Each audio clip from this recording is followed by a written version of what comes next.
कि बहुत कुछ खाने का मन करता ही रहता है। सर्दियों की एक काली रात थी। भूख से बेहाल पंकज और नीरज ऑफिस से घर आ रहे थे। वो दोनों खाने के शौकीन तो थे ही, लेकिन आज उन्हें बहुत भूख भी लगी थी। रोज तो उनका बॉस उन्हें जल्दी घर भेज दिया करता था, लेकिन आज काफी समय हो चुका था। भूख के मारे इतना बुरा हाल हो गया है, घर जाकर बना भी नहीं पाएंगे और रास्ते में कुछ दिखाई भी नहीं दे रहा है। तुम सही कह रहे हो भैया, इस बॉस को तो मन करता है अकेले में ले जाकर बहुत मारूं। हमेशा दादागिरी दिखाता है, पता नहीं क्या समझता है अपने आप को। हम अकेले रहने वाले लोग पहले खुद बनाएंगे तब तो खा पाएंगे, लेकिन ये सब उसको कौन समझाए। नीरज और पंकज उदास मन से घर जा रहे होते हैं कि तभी उनको एक ठेला दिखाई देता है। भैया देखो, मोमो बर्गर का ठेला। ये क्या चीज होती है? या तो मोमो होता है या तो बर्गर। ये क्या होता है? अरे भैया, बहुत ही स्वादिष्ट होता है, मैंने बहुत बार खाया है। आप भी खा कर देखो। वैसे भी भूख लगी है, यहाँ आसपास कुछ दिखाई भी नहीं दे रहा है, एक खा लेते हैं ना। चल छोटे, मन तो मेरा भी नहीं कर रहा घर पे खाना बनाने का। चलो यहीं खाकर चलते हैं। पंकज और नीरज मोमो बर्गर के ठेले पर पहुंचते हैं तो देखते हैं वहाँ एक सुंदर सी महिला मोमो बर्गर बना रही है। 2 प्लेट लगा देना। जी अभी लगा देती हूँ, लेकिन क्या? आपको 1 प्लेट और भी मिल सकता है। अगर आप लोग मेरे एक सवाल का सही जवाब दें तो मैं आपको 1-1 मोमो बर्गर और दूंगी। और वो सवाल क्या है? अगर किसी को भूख लगी हो तो उसको जो मिले वो खा लेना चाहिए। ये कैसा सवाल है? आप बस बताइए इसका उत्तर क्या हो सकता है। क्या उसको खाना चाहिए या नहीं? बिल्कुल खाना चाहिए। भूख लगी है तो खा लो कुछ भी। ठीक है, ये लीजिए आपका मोमो बर्गर। वो औरत नीरज और पंकज को मोमो बर्गर बनाकर दे देती है। नीरज और पंकज भूख से बेहाल मोमो बर्गर बहुत जल्दी जल्दी खाने लगते हैं, लेकिन थोड़ी देर में पंकज की आंखों से खून निकलने लगता है। भैया, आपकी आंखों को क्या हो गया? आपकी आंखों से तो खून आ रहा है। पता नहीं, अचानक मेरे सर में भी बहुत तेज दर्द होने लगा है। थोड़ा भैया पैसे दे देते हैं, आज हमारे नसीब में खाना नहीं है, घर चलते हैं। तभी वो औरत एक भयानक रूप ले लेती है और उन दोनों के सामने खड़ी हो जाती है, जिसे देख वो दोनों डर जाते हैं। असल में वो औरत एक चुड़ैल होती है। मैंने तुम दोनों से पूछा था ना कि अगर भूख लगे तो कुछ भी खा लेना चाहिए कि नहीं, तब तुम दोनों ने कहा था कि खा लेना चाहिए। अब मेरा खाना तुम दोनों ही हो। अब कहाँ भाग रहे हो तुम दोनों? उनकी तबीयत खराब हो रही है, हमें जाने दो। चुपचाप मोमो बर्गर खा, मैंने बड़े प्यार से बनाए हैं। तो ये मोमो बर्गर खाएगा, फिर मैं तुझे खाऊंगी, वरना तेरे को भी ऐसे ही मारूंगी। यहाँ पर कोई है भी नहीं जो तुझे बचा पाएगा। पंकज बहुत डर जाता है और मोमो बर्गर खाने लग जाता है। जैसे जैसे वो मोमो बर्गर खाता है उसकी आंख से खून बहना शुरू हो जाता है। जब तक नीरज को होश आता है पंकज मर चुका होता है और वो चुड़ैल उसको खा चुकी होती है। नीरज ये सब देखकर रोने लग जाता है। मेरे भैया, तुम कहाँ चले गए?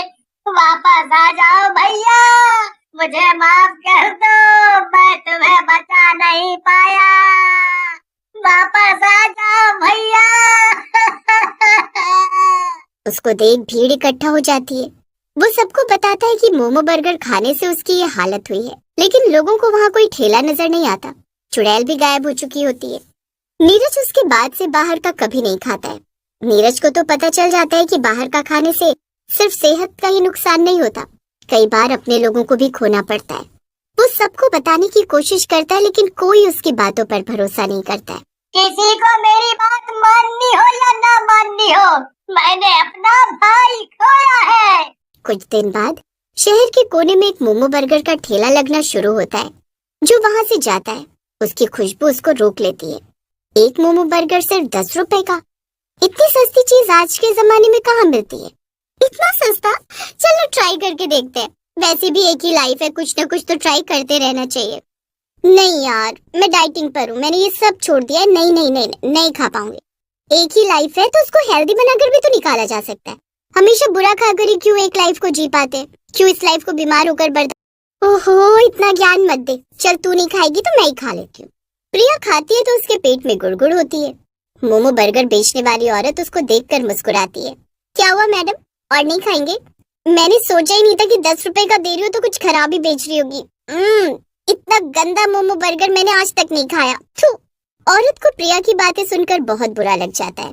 प्रिया अपने घर अकेले जा रही होती है तो वो औरत उसके पीछे पीछे चलती है और अचानक से ही चुड़ैल रूप में आ जाती है। प्रिया घूमकर देखती है और बहुत बुरी तरीके से गिर जाती है। कौन हो तुम? मेरा पीछा क्यों कर रही हो? छोड़ दो मुझे वरना मैं पुलिस को बुलाऊंगी। मैं पढ़ी लिखी लड़की हूँ, मेरे साथ तो कुछ नहीं कर सकती तुम। चलो निकलो यहाँ से। तुझे मेरे मोमो बर्गर अच्छे नहीं लग रहे थे ना? अब तुझे जीवन में कुछ अच्छा नहीं लगेगा। तू कुछ खाए भी तो तुझे स्वाद नहीं मिलेगा। चुड़ैल प्रिया की जुबान खींचकर काट देती है। प्रिया वहीं तड़पती रहती है लेकिन उसके मुंह से आवाज नहीं निकलती है। प्रिया बेचारी किसी को बता ही नहीं पाती कि उसके साथ क्या हुआ। वो लिखकर अपने दोस्त को दिखाती है लेकिन वो भी कुछ नहीं कर पाती है। अब पूरी जिंदगी वो बिना जीप के रहती है। तुझे कहा था डाइटिंग कर ले लेकिन तूने मेरी बात नहीं मानी। अब वो ठेला वहां से काफी दूर एक गली में लगने लग जाता है। लोग उसे वहां पसंद करने लगते हैं लेकिन गली के पुराने लोगों को यकीन था कि वो कोई आम औरत नहीं, एक चुड़ैल है। पता नहीं ये सच है कि नहीं, लेकिन मोमो बर्गर के भूतिया किस्से बहुत सुने हैं मैंने। एक लड़की की जुबान कट गई थी, एक ने अपने भाई को खो दिया था। मुझे तो इन सब चीजों से बहुत डर लगता है। बात तो तुम सही कह रहे हो, लेकिन आजकल के बच्चे कहाँ ये सब मानते हैं। उनको तो डर ही नहीं लगता किसी भी बात का। और ये बात सच भी होती है क्योंकि कुछ ही दिनों बाद एक लड़का जिसका नाम विनय होता है, वो एक कॉलेज स्टूडेंट, हॉस्टल से हर रात निकलकर नया स्ट्रीट फूड तलाश करता। एक दिन उसके दोस्त सागर ने मजाक में कहा, चलना आज मोमो वाली चुड़ैल के बर्गर खा के आते हैं, डर लगे तो भाग लेंगे। सागर ने भी इधर उधर से उस चुड़ैल के बारे में सुना होता है लेकिन इस बात को सच नहीं मानता। जब वो ये बात विनय को बताता है तो विनय भी हंसने लगता है और हंसकर कहता है, भूतों से नहीं, भूख से डर लगता है भाई। और वो दोनों तय करते हैं कि वो जाएंगे उस चुड़ैल मोमो बर्गर वाली के पास। रात के 9 बजे दोनों उस गली में पहुंचे। माहौल में अजीब सा तीखा, लार जैसा नमकीन और कुछ कुछ कच्चे मांस जैसा।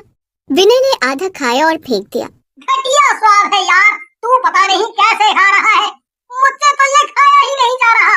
इतना फालतू, इसके लिए तो 10 रुपए भी क्यों ही देना है। मुझे तो अच्छे लगे और खा सकता था, फेंकना नहीं चाहिए था तुझे।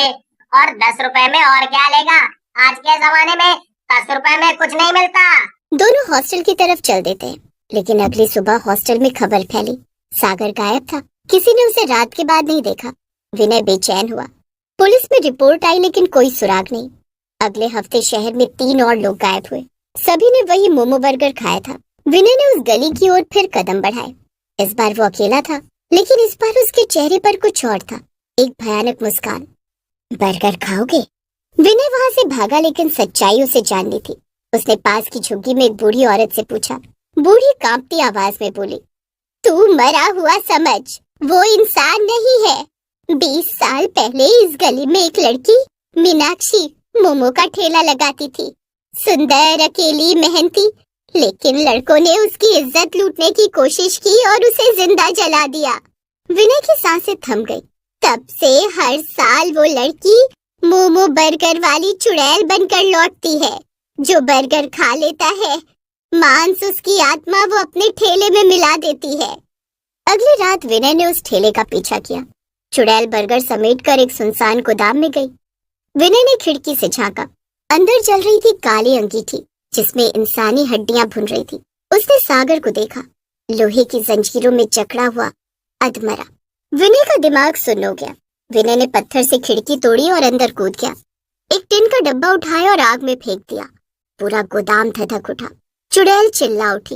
विनय ने सागर की जंजीरें तोड़ी और दोनों किसी तरह भाग निकले। जैसे तैसे वे दोनों घर पहुंचे और चैन की सांस ली।